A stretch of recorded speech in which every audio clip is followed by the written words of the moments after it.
I'm Shane Nyland, and my co host is Blake Musser.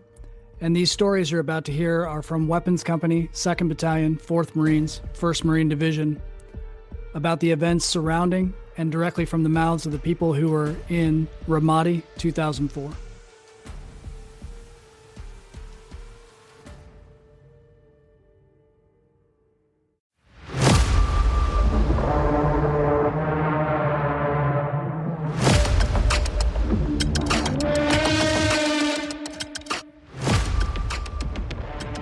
All right, man. Let's tell everybody who you are. My name's Dave Silton, 2nd Battalion, 4th Marines, part of MAP 3.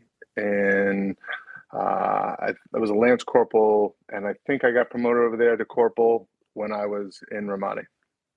Nice. Yeah, that was what I feel like I remember you getting promoted to Corporal over there.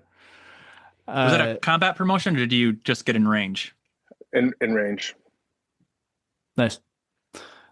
And then remind me, because I spent a lot of time in your hooch, but I don't remember who was in your, who was in your truck, who was in your squad, who was your direct surroundings? Yep. So I believe we were squad 3. Lachard was was the squad leader, the angry Frenchman. And then our squad was all drivers and machine gunners. Okay. So, and I was a team leader, and I was basically keep the trucks good to go, keep the guns up, and that was pretty much what our squad was. Interesting. Who else was with you in that? So, I mean, in our squad, was Gordon, Kelly, Pepper, Brown, and then I think it was Daniels, Neil. Who else was a driver? I think Cox at a time, maybe. Okay. That stuff gets a little fuzzy. Sure. But it was, obviously, the way our company worked, we were all vehicle mounted and stuff like that. The good thing was our platoon had, definitely some experience with that when we did, the IFAVs and the Mercedes Benz. It was so weird getting out and seeing G wagons. I'm like, yeah, I drove those in the military, and my son was like, you drove those? And I'm like, well, not that nice, Yeah. To the point, when we were getting ready to deploy, before we deployed, I was like, how the hell are we going to take an IFAV to Iraq? Right. It doesn't have very much protection. So I was very much. Well, the whole bottom of the IFAVs at least were like steel. They were more than what the Hummers were. But the sides weren't, No. The sides weren't, there was no high back walls or anything. I mean, I guess just like we ended up with the Humvees, just kind of piecing shit together to kind of protect people, or at least give the illusion of protection. Yeah. I was going to say, because my memory of it was basically a side by side, and there's nothing on the sides. Yeah. It was, I mean, it was actually, if you look up, infantry fast attack vehicle in Google, it will show you a picture, and it's actually Muniz driving. Oh no, shit! Yeah, that's hilarious. It's right there when we were in Guam. When we were doing that training in Guam. So is that where somebody drove out in the water and fucked up the blades? And no, that was Cox, and he did that in San Mateo Beach. Yep. Oh, okay. Yep. and it got stuck and literally destroyed, basically. So yeah, that was Cox. Fair. When he was in the process of getting his license to drive. Perfect. Yeah, that was good. That's a very remember Cox that being story. a big deal. Yeah, that's a very Cox story. Yeah, but I know I got to 2-4 right I enlisted in February 2001. So Hmm. I Paris Island and went to Geiger and that whole thing, and then got shipped to California. And then I actually arrived with Shelton Hmm. and I can't remember the gunny's name. Gunny Lytle? Lytle. Vital. Yeah. Lytle stuck us in his like little ass car, and Shelton and I are not small individuals, so it was like the most uncomfortable ride where he picked us up and bringing us to San Mateo. But it was 2-4 had just gone through a reckoning of Uh-huh. like drug pops and guys with meth labs in their wall lockers, like just the most insane. Again, you have this image of what the Marines are, and then you get there and you're like, holy shit, what the fuck am I in for? Well, those So, are the fucked up barracks too. They were oh yeah, just falling down around us. I had a oh, giant hole that I could put my head inside of if I wanted to. It was it was just terrible. It was awful. Like I was, and I was like, and then I don't know. I mean, I remember some of your like the 81s, just the stupid fuck games you guys played. I was just like, and I don't know if it was you or somebody else was talking about doing Ninja Turtles. Oh yeah. yes. Yeah. And I remember, and I'm not going to say his name, but I remember the senior Marine that did those because I was in your platoon. I had hung out with him a couple times, Sure. and I remember a whole bunch of motherfuckers going in his room, and he's like, "All right, man, I'll talk to you later. We got to do Ninja Turtles." And I was like, "What the fuck are you guys talking about?" And I was just like, "Holy shit!" There's some, and again, like I don't know, hazing's good to an extent, and then it passes a line. I don't remember a whole lot of times it went too far, but I know it did. I mean, in the moment, I'm sure there's guys that were like, "Whoa, that was too much," you know. This is my perspective of, and especially being in that group. So like I can speak with some authority being a boot at that time. It depended on two different, there's two pieces there. One, were you an actual shitbird or not? Like, was there some of the hazing was because they were frustrated with you? Because that wasn't the case for me. Like that wasn't like I wasn't I mean, I was a dumb boot, but I wasn't like, they You weren't weren't a turd. mad. Yeah, they weren't mad at me when they were doing it. Then the second part is like kind of your mentality. I understood that to a large degree that this was meant to bring me in. And like it was, as fucked up as it is but like a bonding moment, Yeah, but and so like I had, even though it sucked and whatever was happened sucked, it in the back of my head, I knew that they were doing it out of like quote unquote love. Now, if you were a person that couldn't take that type of stuff in general, like even getting banged on and being made fun of and like verbally, like those type of people, they're like, stop, like don't call me that, right. like even though they were the same thing was happening, they weren't taking it the same way. And so I'll be honest, even though Ninja Turtles absolutely sucked, and one of my more vivid memories is having to do Ninja Turtles with a gas mask on, and they filled a canteen up with beer, and would make me do my general orders through the gas mask, and then if I got it right, I would get to drink the beer through my gas mask canteen hose through out of the canteen. The stupidest frat on the planet. It really is like you take all the worst things frats I've ever heard, because I am not a fan of frats in general, because I ended up I went to college before the Marines, and I Mm. hated it. Like I hated what frats were. I was like, you guys are fucking weird. And then I joined the biggest fraternity on the planet.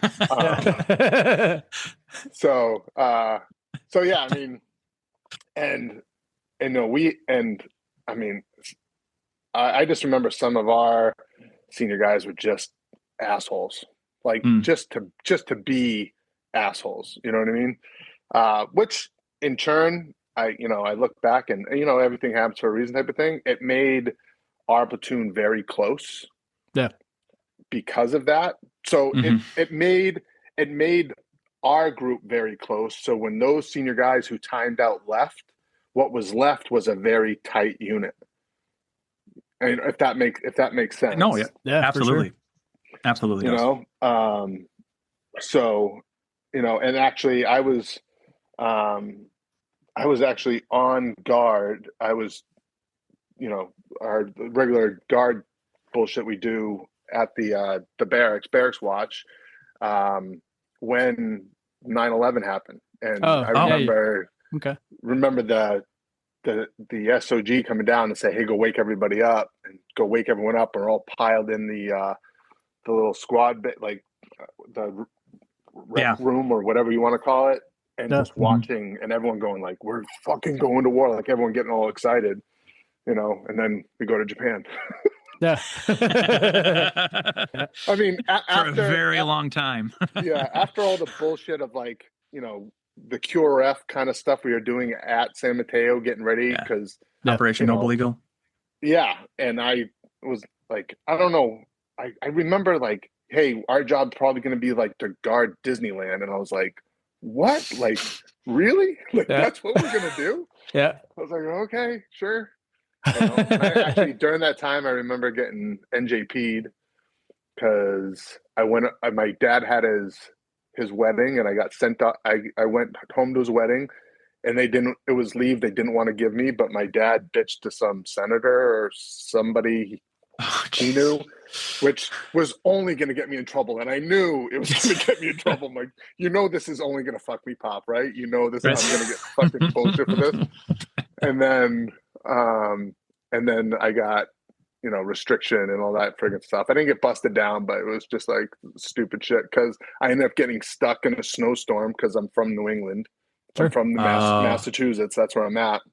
Okay. So a flight got delayed, so I was late a day, and they were pissed at me in the first place. So it was just an easy, like, okay, now we can really fuck with him because he didn't get home in time. Even though I called the guard and told them and told everyone, it didn't matter. I was gonna get fucked, but it is what it is. So you had to do that while we were during that time period when we were on like Noble Eagle or whatever, during the fall of 01 or whatever. Yeah.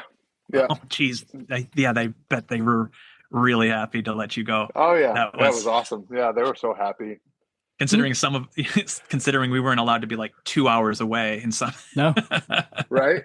Yeah. Yep. 100%. So that sucks. Yeah, that's that. You know, and then, you know, we went to Oki, which was a really long time, and doing a lot of.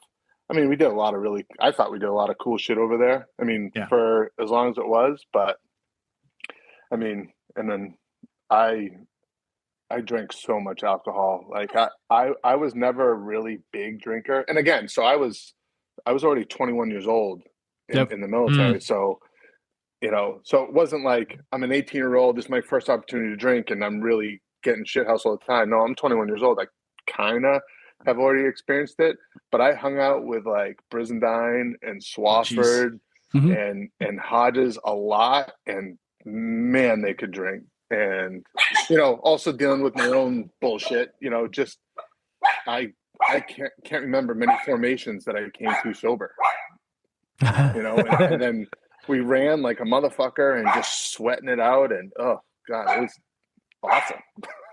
You know, but we did some really cool shit, you know, the jungle training and all that friggin' great shit. And I mean, on ship wasn't terrible, you know, and some cool shit. Yeah, ship had its goods and bads points as far as that went. Like, you're sleeping on top of each other, so that was always bad. But and the smells were not great. But you know, no, there was definitely some moments. I mean, there was like a bunch of people got crabs because someone sat on the toilet, and I remember that happening, and I was like, okay, I guess I'm not shitting, or I'm gonna hover because I'm not kidding. This isn't happening. Yeah, and then. And again, like, luckily, being a big guy, I couldn't fit in any rack that wasn't the top one. So I had plenty of room because I literally could not roll. Like, I don't remember many guys in our battalion that were big, like were bigger than me, because I was 6'4", 245. Like, oh yeah, I'm a big guy, so I couldn't roll over, and so I had to have the top bunk. So I lucked out in that case, but. I mean, Well, I hell, don't know those through. coffin racks. I mean, Oh, they were terrible. even at 5'10", and I was like 1D at the time, I barely fit. Yeah, they weren't built for big people. They weren't built for people in general. You know, and then I don't know if you guys remember there was the pocket lever that Oh yeah. someone Yeah, left behind, and Brown, I think it was Brown's, and he ended up, because he didn't know someone had used it, and he ended up spilling it all over himself. Like, some of the most disgusting things I've ever experienced, also in the Marines, like this yeah. absolute grossness. Yeah. Yeah. But That's ship life for damn sure. but we eventually got home, and then the workup. I thought we had some pretty good training. I find myself very lucky having Condi, because I think Condi had a lot of Mm. type of mount warfare experience from Yes, coming from definitely. Fast Company. Yeah. So knowing that it was gonna, like, for me, I was like, I know we're gonna go to war. Mm-hmm. I know I'm gonna be in this situation at some point, and it doesn't look like we're going to be fighting in the fields. And this is coming from Condi, and it made sense to me. It's like, we're going to be fighting in a city. So this is what we need to know and need to learn. And I thought he gave us some great training. Gunny Meraki gave us some great training. And I know I just really listened to that stuff really intently, because I was like, I don't know what I'm going to be doing over there, but this stuff all makes sense, and I don't know what the hell I'm doing. And again, we don't, kids these days kind of know about that shit because of all the video games. I mean, there wasn't anything like that kind of gave us that type of insight. Right. That's fair. So, I just remember listening intently and taking all that training very, very seriously, because I was like, if I'm going to go there and come back, and this is what I got to do. Did you get sent to any like division schools or extra schools between Oki and Ramadi? There was a couple schools, but I don't remember what they were. Like, I remember, people went to like corporal's course, squad leader infantry course. I went to McMap's course. I went squad leaders course. I also got sent to the language school. That's right. Because being Jewish, I could somewhat translate Hebrew, not like great, but good enough. But I could understand. They're like, well, if you can understand that language, you can do Arabic. And I'm like, you do know they're two different languages, right? Yeah. It's like completely different. They don't even, they barely walk the same path, So, and I remember going to that, and I think the teacher I had was from Morocco. Oh, geez. And I took that really serious, because I'm like, Jesus Christ, like, I'm going to be responsible for translating for my platoon. Like, are you shitting me? Like, I better, and I bought a I took a pocket translator. I made sure I bought my own, Arabic, to English dictionary, because I was like, if I don't know it, I can probably figure it out, type of thing. But also, like, he really talked about culture. So my mindset going in there, plus, we were hearts and minds type of thing. That's how we were going in there. I'm like, okay, well, I'm supposed to be that bridge between us and there. I better know what my job, like, understand what I'm supposed to be doing, and kind of understand their culture. So it put my mindset in a complete, like, I'm here to help them and help these people who are just freed from Saddam, this terrible person, and we're trying to root out the bullshit. So my brain was completely in, we're here to help these people. So when after that training, and I got back and was telling some people, and they're like, Silton, you're so full of shit. And I was like, hey, dude, I'm not from Islam. I don't know Islam, but this is what this guy's telling me. So I got to believe there's got to be some good people over here. It's not just about that, And then, the day that we were leaving was such a clusterfuck. Like, there was like some conics, but like some of the Connex boxes that we packed up didn't get filled with anything. Like people just completely forgot. Like I want to say like a bunch of flax and Kevlars didn't Yeah. even make it. That was one of the line companies, not us. We had all of our stuff, but one of the line companies, yeah, all their armor got diverted and didn't show up until I don't know if it ever showed up to the deployment, but it didn't show up before we crossed the LOD. But during that time, you know, people are visiting with, you know, with their wives, and again, I'm married at the time. Mhm. My wife was pregnant, and you know, and my shit went missing. My shit and somebody else's shit went missing, and I spent the entire time running all over San Mateo, getting stuff reissued and all this stuff to get my shit together. And I got to spend literally 5 minutes with my wife, who is hormonal, pregnant, freaking the fuck out, saying, "Why is it you helping this person?" And I'm like, because it's not just his shit, it's my shit too. Yeah. Like I have to get this shit together. And she's fucking, I can't remember many times how pissed I've ever seen her that angry. She was beside herself. And she's like, "This is the last moments I'm going to get with you until you leave." And I'm like, I don't know what to tell you, you know, but so that happened.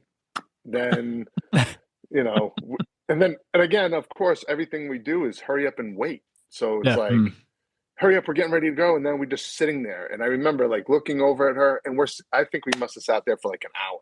Yeah. And she's just staring at me from over there. I'm just like, this is bullshit. I could be still talking to her right now, or at least spending some time with her, because I didn't get to spend any time with her. So, and then we were, you know, out of there. I don't really remember the flight over there. I just remember, I think, sleeping the whole time.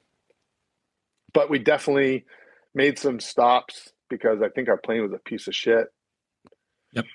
I think we did some kind of, even when we were stuck one place, I think we actually went and PT'd, which I thought was the dumbest shit in the world. Like it was, I think it was winter time.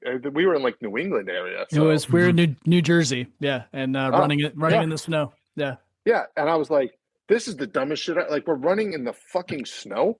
Like we're going to a fucking desert. Why are we running in the fucking snow? Yeah. And I was like, okay, like we're gonna get that out of shape in fucking the couple days trip. And again, I was all good with PT. I obviously, being a big guy, I wasn't a fan of ever running. So it was like running at all in the snow. I was like, this is just stupid, you know. But and I remember there was I think it was like Fernie and Muniz. It was the first time they'd ever even seen snow, so they were happy as a pig in shit. I'm like, dude, it's fucking snow. Like, yeah. I was born in Maine and I was mostly raised in Massachusetts. I've seen snow my entire fucking life. Like, we don't need to do this, you know. But I think we eventually made it over there, and when we were in Kuwait, where I thought we did a bunch, because we were there for a little while for like to acclimatize to like the weather and stuff like that. Yeah. Which I still this day don't think you really can prepare for that shit. I think it just takes over. It doesn't. Plus, there was such extremes in temperature. Like it was freezing at night and it was hot as balls during the day. Like, how do you acclimatize to that? You know. But I think we did some more good training. I think Condi ramped it up a little bit more. You know, I think we were like drawing buildings in the sand and like pretending breaching and stuff like that. We did a lot of tape houses. At least we did. And that in those huts, those makeshift tents were terrible. I remember, I think it was Vigil, and I think it was Vigil. I think we paid Vigil like $20 to tase himself in the nuts. Yeah. And he did it. Like I remember how high he jumped, and I think, you know, and again, everyone's always, you know, wrestling and fucking around. Cox definitely got tased in the ass a couple times. And then I remember getting a bunch of gear from the army guys that were leaving. Like they just gave shit away. Well, they had like a dump site, which was it again made no sense. But there was literally just they would just drive their Humvees up and dump it in big giant containers, and we were over there looking like the Beverly Hillbillies, just going through everything and taking everything out. And everybody's like, yeah, you can take whatever you want. Like this is either going to be destroyed or shipped away or whatever. We're like, this is all brand new shit. So we just started taking stuff. Yeah, like I think I took an aim point from one guy. Yeah. And I'm like, you're just giving me this? He's like, yeah, dude, I don't care. I'm like, wow, awesome, thanks, man. Like it was that kind of stuff. And Yeah. I mean, in retrospect, you think about this, and then the billions of dollars of equipment they just leave in another country and fly away. You're like, really? You guys couldn't even give us some decent shit? Yep. Like we had to scrounge for scraps, and we were excited about it, But I mean, again, that was just stuff they always told us was that kind of stuff, was just like, hey, we make do, Yeah, it's part of our lethality. We get hand-me-downs and we make it work. And I was like, okay, that sounds good to me. And then I remember driving up, and then I do remember before that though. I think a bunch of you guys manufactured some like half doors. We took those from a National Guard unit. We didn't make any half doors in Kuwait. We did weld a few turret mounts, and we might have welded like one or two doors, but not many. We got a whole bunch of them from a National Guard unit. Yeah, but they were definitely makeshift. They weren't like. Oh no, they weren't. Oh right, yeah. They weren't built in a factory. No. Okay, yeah. No. So the three-quarter doors were. You're right. Yeah. The 3/4. Yeah, I do remember those, because they actually had even like they started with almost like a silicone caulking along the edge. That was like black because they were like green. But initially we were supposed to go over with no doors because Correct. we thought like the dismounting, and I was like, what the fuck are we? As good as our leadership was in some ways, in other ways I was like, what the fuck are you talking about? Yeah, I feel like it falls down. It definitely came to, I don't know, sort of the same thing we heard from everybody. Everybody always thinks that their unit's going to do it better. We're going to be faster, stronger. We're going to be better than everybody. This is an idea that nobody's ever had. We're going to face outboard and be able to dive out of the vehicles at a moment's notice, and having the doors off will make us look more lethal. And having you and I both were in anti-armor platoons are the whole 3 years prior. I trained in a vehicle my whole Marine Corps time, which wasn't a lot, but it was a few years. I never had a problem getting out fully geared. Never.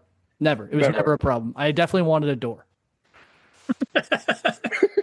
Well, and being in third squad, I was one of the drivers, and I was always the rear the last vehicle.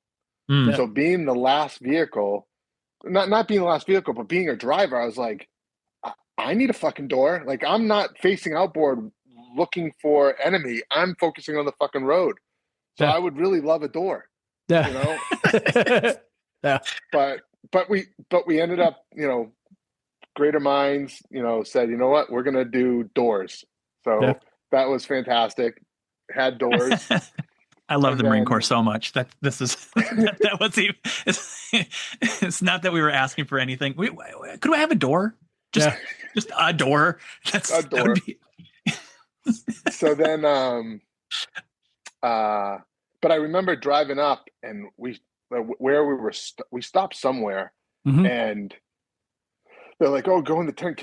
I was like, "Can we just?" At first, it was like, "We're gonna sleep on the ground," and I remember, like, do you remember those pictures of camel spiders? Oh yeah. Mm-hmm.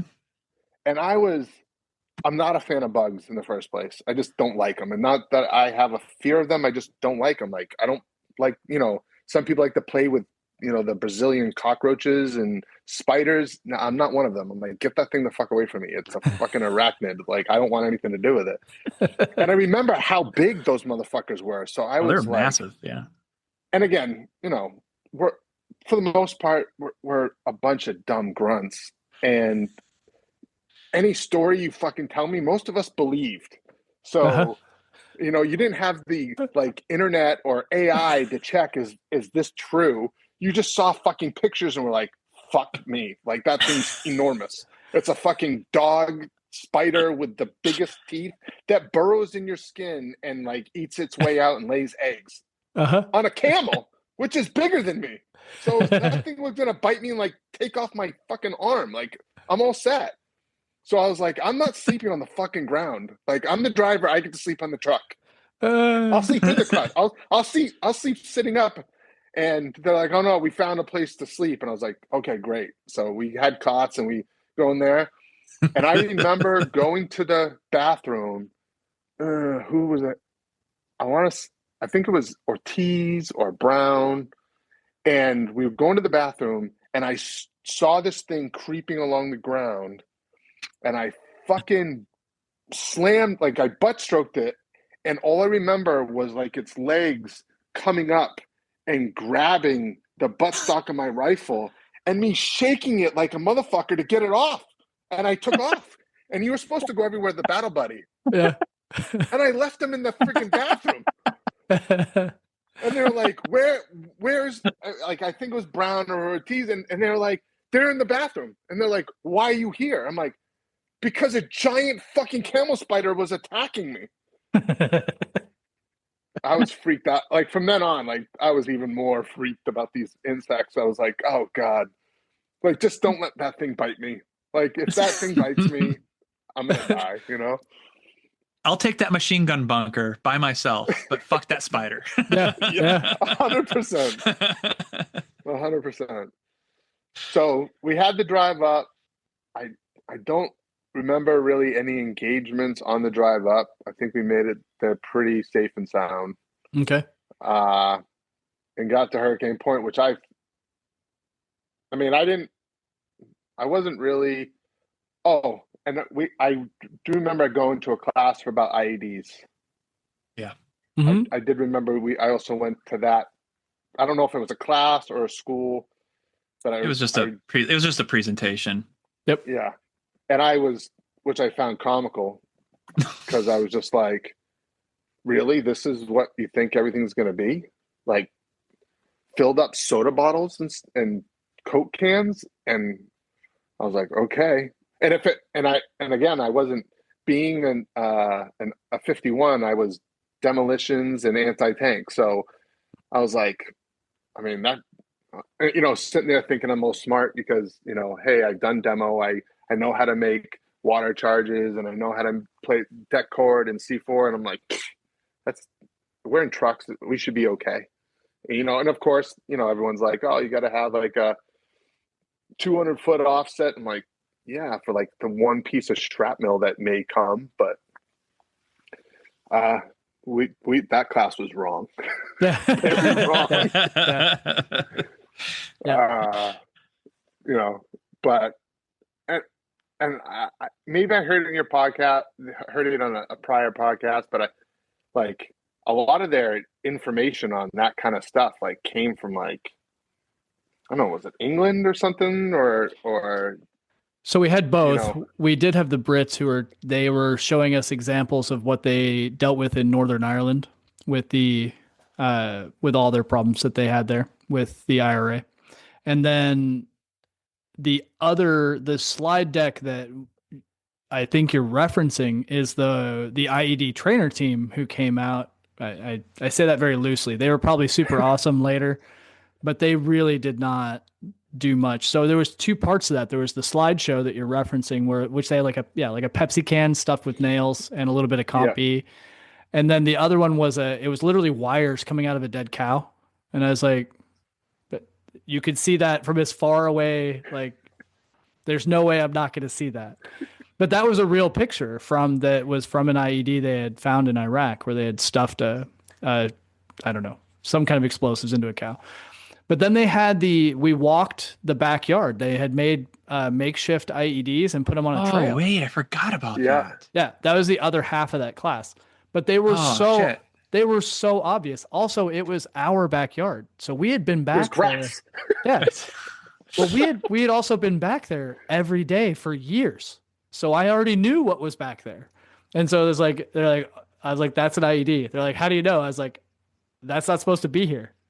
That wasn't here 15 minutes ago. Yeah. So Literally, we're grunts and we police call every day, all day long. Every day. That's a Pepsi can. It wouldn't be here. Right. Yeah. So that was it was very unrealistic. I'm sure it got better later, but it was not great. Forgot we had that walk. Yeah. I mean, overall, looking at that deployment, I mean, the reality is, I don't think anyone had a freaking clue what we were going into. I mean, you're correct. Painfully obvious. Yep. And again, it's kind of, I don't think it's really anyone's fault because they just don't know. Right. Correct. You don't know until you do know, and I don't think it was, hey, this is what Intel brings. Like, I really don't know how you would have got great intel that that's what they were going to do anyways. Right. It's kind of adapt and overcome. Like, that's just what you got to do. You got to deal with it and move on. I mean, that's why these guys drive around in giant Moab armored vehicles and not thin-skinned Humvees. Yeah. No shit. This was a bad idea. Well, you kind of talked about getting to Hurricane Point. Any first impressions? I mean, I thought Ramadi was an absolute shithole. Again, it's perspective, like I'm from a nice town in New England. I say white picket fence, like, where, at the time, a huge population was almost all white. There was very few black people, very few anything else, and a very relatively safe community, there's some cities that were a little bit shittier, but nothing crazy. My first time going to Camp Geiger, seeing some of the neighborhoods where people's houses were smaller than the shed I had in my backyard. So perspective wise, where I was when I went down to Jacksonville, I was like, holy shit, like that's someone's house. Like, yeah. I literally have a shed in my backyard that's bigger and actually has a floor. Some of those houses have dirt as their floor. So then you go to Ramadi, where everything feels like some of the buildings look like they were actual concrete blocks, but a lot of it, they look kind of like stacked mud. Like, I don't know. Like, I just thought overall, it was definitely urban. It was definitely a city, because I remember, like, what they say, it was like 400 or 500,000 people. Yeah, so 400,000, I think is what we were told. Yeah.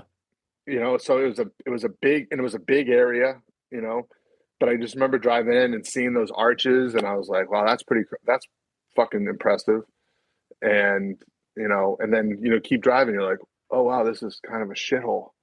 And then you're looking up and you're seeing the wires like everywhere, like as far as electricity and power running. I was just like, holy rat's nest of, like, that's got to be a nightmare. And then the sewer literally running along the road, and like this half, I was like, that's disgusting. Like, so I was really grossed out. Like, I'm not a clean freak, but I don't like to be filthy. Sure. And if I'm like, hey, we're going out to the field, we're going to get dirty and do that shit, I was like, cool, let's go do that. And then get back, I want to get clean. I was just, overall, I was just like, this place is an absolute shithole. But when we got there, the whole place wasn't full of bullet holes and, walls taken down from Mark 19 or AT4s or javelin fire or toes. It was an intact city when we got there. Right. And I think some of it was I found kind of picturesque, because I think, was it Route Nova? Was that the one that was was closest to the west river, the west part of the river? Yeah. Yeah. So it ran the Euphrates. It ran almost the whole duration of the Euphrates until it became Route Apple way later in the east side. But there was a bunch of palm trees and fields. Yeah. And I remember driving, I was like, oh, that's kind of cool, Mm-hmm. So it was, being the fact that we drove through so much fucking just nothing. And then you get to a place and it's kind of like, oh, okay, this isn't terrible. It's the city's kind of gross, but you know, I was like, wow, this is home for the next 6 to 8 months. Cool, you know. And I thought it was cool that we took over. Was it Saddam's son's palace or something like that? Was that what Hurricane Point was? I think I was told it was a general's palace, but it could have been one of the Sun's palaces. I think the Sun's palace was where the helipad used to be, but it had got bombed and they had pushed it off mostly into the river. Okay. There was formerly a building there before it was a helipad. So, you know, I just remember that initially being told like that, you know, what weapons company you're going to be going to the palace or whatever. And I was like, oh, cool. We're going to stay in a palace. Well, then we see our fucking huts. And I was like, really? Like, this is home? and we had those canvas like roofs. And I was like, wow, this fucking sucks. And I don't think we initially had AC.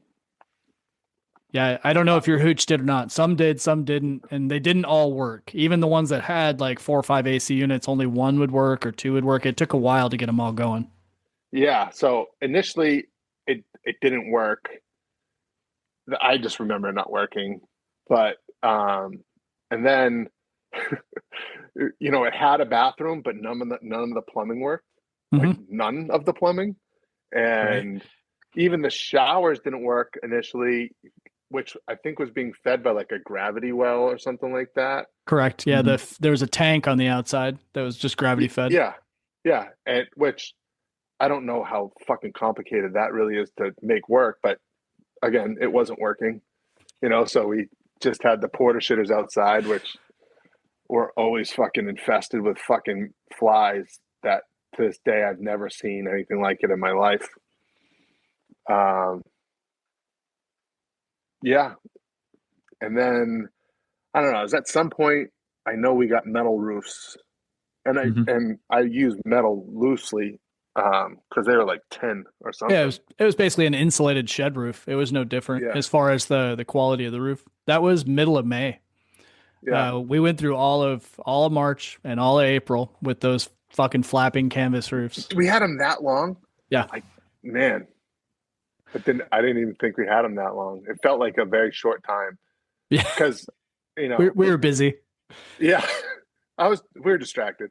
Yeah, I remember the thing that was cool about when we got those roofs though is my wife sent us a bunch of that great stuff insulating foam. Oh yeah. Oh, because that's cool. Even when you had those roofs, there was still a gap. Yeah. So she sent us like 10 cans of the great stuff and we just filled all the cracks, which when we finally got good AC units, I remember it being like, okay, this is actually hospitable in here. You know? That's awesome because we did it the ghetto way. We got old bed sheets and soaked them in mud and stuck them in there and made caliche clay ceiling, basically. It still worked, but your way was way better. You always had the best shit, man. You got sent all of the best care packages. That's what I remember. Oh, my wife was for me, she was absolutely fucking amazing. Like she always sent, because I smoked like a fiend back then. She always sent tons of Cools because I smoked Cools. I think you were Newports. No, I was Cools. Yeah, you were Cools too. We smoked the same brand. Oh, Latham was Newports. That's right. And then she would always send plenty of dip, and she would send porn magazines, and she would send whatever I asked for. And I thought the food there was absolutely terrible. Like the stuff that was brought to Hurricane Point. When we went to Blue Diamond or went off base, it was fantastic. But ours was always, was it T-Rats? Or it was... Sometimes.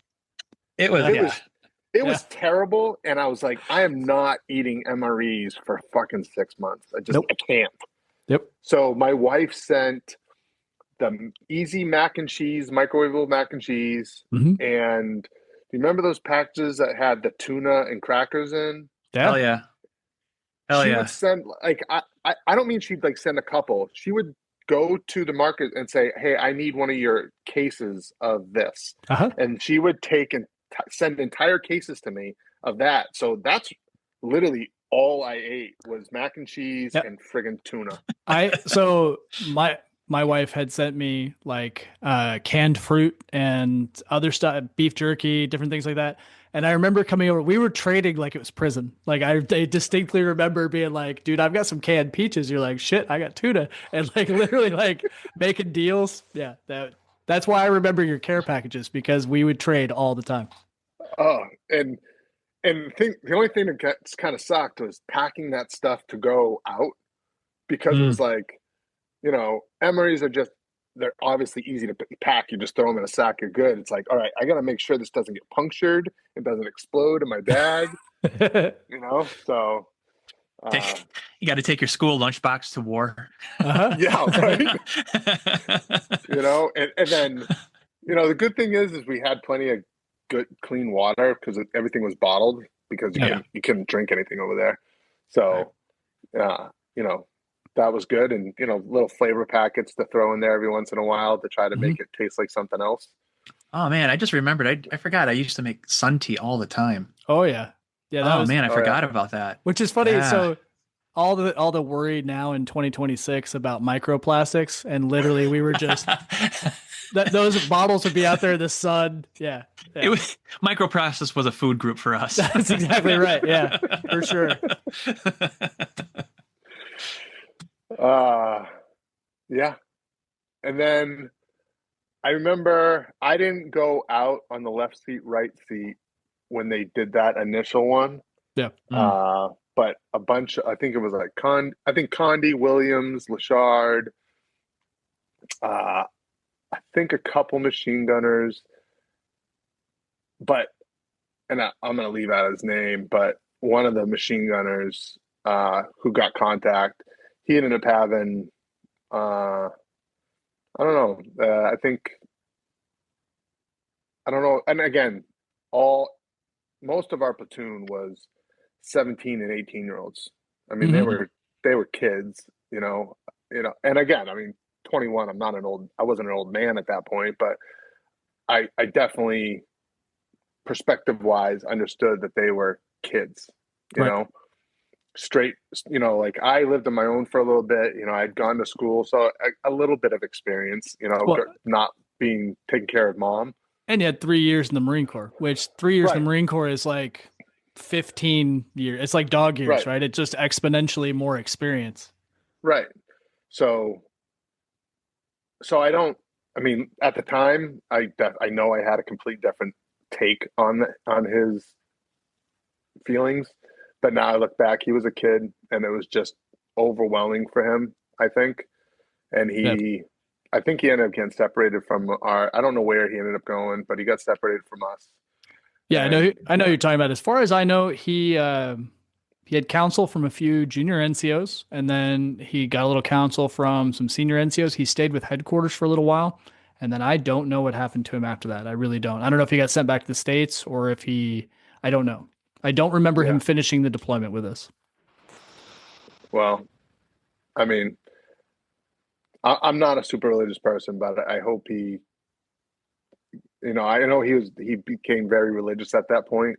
He did. And at the time, like I said, I know I did not treat him very well. I was really angry with him. I was like, you've got to be kidding me that you're doing this to us. You know, I took it very personal. Sure. But now I look back on it, I just, you know, I hope he can find forgiveness for us, and because I know he wasn't treated very well because of that. I hope he found some peace and understands that, you know. Well, and interestingly, like from what I remember of the story, by all rights, I mean, he did his job, right? He was a gunner, returned fire, took down the enemy, like did all the right things. He just got shook afterwards. And I mean, dude, yeah, as you said, we were all kids, really. You don't know what's going to happen, how you're going to feel after all that. And he got hit. I mean, they got hit. You guys got hit hard early. To my recollection, you were the first platoon to have combat action, because you were talking about the left seat, right seats. They got hit during that. So they were the first ones to get into an actual two-way gun range. Mhm. And then, I mean, you got into another gunfight a week later. Like you guys were very early with your exchange of fire. So Yeah. And actually in 2004, I wasn't 21. I was 24. So, 6 years older, yeah, wife and Yeah. already one kid and one on the way.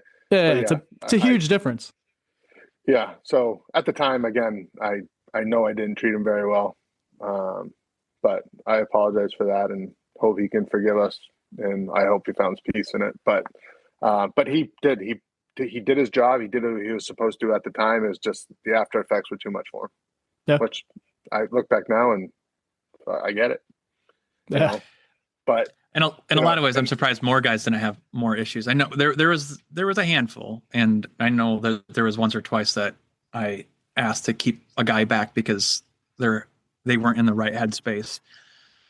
But I'm surprised more. I mean, the intensity that we saw, and then the breaks. I mean, in the moment, as you were saying, even for the guy, I mean, like in the moment, you can rise to the occasion. It's just the mental fuckery that happens when you have enough time to think, and then getting yourself geared back up and be like, all right, here we do it again. That's what I think. Like, it's almost like you, and I think that was something to a lot of the guys is because we are always, in each other's hooches and talking to each other. And, hey, when we get back, we got to throw on like The Notebook. I know that was one movie we watched. It was like, get out of, don't be thinking about what just happened. Like, let's yeah, move past it, Mhm. yeah. or for a lot of times it was just go to sleep, Mhm. because I mean, chow's continuous and get sleep whenever you can because you never know what's going to happen, I remember it was Corporal McCabe that was in my platoon, and he was like, "Sleep is like a time machine. You can cut this deployment in half if you just sleep all the time." And I was like, "That's I can't sleep. I have been an insomniac my whole life, but Yeah. that's genius." And he would, man, he would go soon right after mission out. Like, fuck, that's Yeah. genius. Yeah. I unfortunately, I'm not a huge sleep. I'm still to this day not a huge sleeper. I mean, if I can get 4 hours of sleep, I feel good, Yeah, which everyone else in my family completely hates. They need 8 to 10 hours of sleep or they are unbearable. yeah. If I get 4 hours of sleep, I'm good. And I don't know if that was because of the military or just genetically, that's how I work. I don't remember. If I was like that when I was younger, I can't recall. I just know now I need very little. And at that time, I needed very little to feel Yep, recharged. yep. Well, so let's roll right into it. What were some of what do you remember for some of the early missions? I mean, you talked about left seats, right seats, but you weren't on it. What about the No. rest of it? So, with the hearts and minds thing in the beginning, I remember going to some open airs and giving out soccer balls and candy and I I know a lot of guys I was really pushing like because a lot of guys mindset was like fuck these people but at that time we weren't receiving heavy fire from everybody and Hmm. I at that time I truly believed it was like hey there are some bad pockets but not all these people are bad Right. and so that was my mindset for a lot of that whole beginning. I remember going out to like help rebuild a school with some engineers and then being so pissed because hearing about the next day that they blew it up or something. And I was like, are you shitting me? Like, we're trying to help. And then, rolling through the city and knowing, hey, if they wave their left hand at you, it's like giving you the middle finger. And I'm like, they're all waving their left hands at us. Or if they show the bottom of their feet at them, you Yeah, know, that's like also giving the middle finger. I'm like, well, they're all doing that too, I do remember Uh, passing teenagers, and they'd be all smiling and waving, and you look, and they're waving their shoe, and it's like, all right, fuckers. yeah.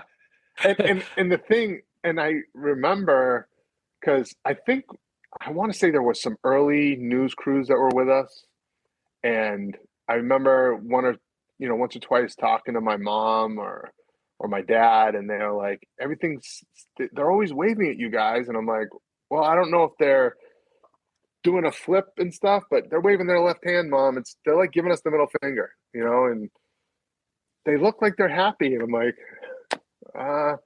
kind of, sort of, not. Like, it was like, she was like, are you receiving any action? And it was, again, this is the early time. I'm like, not really, it's pretty quiet.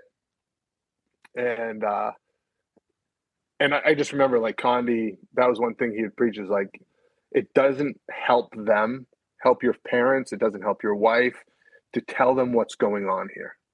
Mm-hmm. So try to paint the best picture you can, and try to stay positive. Otherwise, you're making their hard enough for them thinking about you possibly getting shot or injured. You got to paint a good picture for them. And I was like, so you want me to lie? And he's like, yeah. He's like, you're telling them the truth they need to hear. I was like, okay. It was a great perspective, and it's what I ended up doing the rest of the time. Because, again, my wife was pregnant and hormonal as a pregnant woman. So I was like, I got to make this seem like everything's dandy, So I remember doing a lot of those operations in the beginning, and I thought it was, going to the government center, and, I don't remember if it was early on or later on, where, like, I think we ate with some people. It had to be early. It had to be before April, because I remember I got dysentery. Like, I was shitting blood and coffee grinds for days. And I was a mess. And it was 100% from eating that fucking food. Oh, yeah. That, again,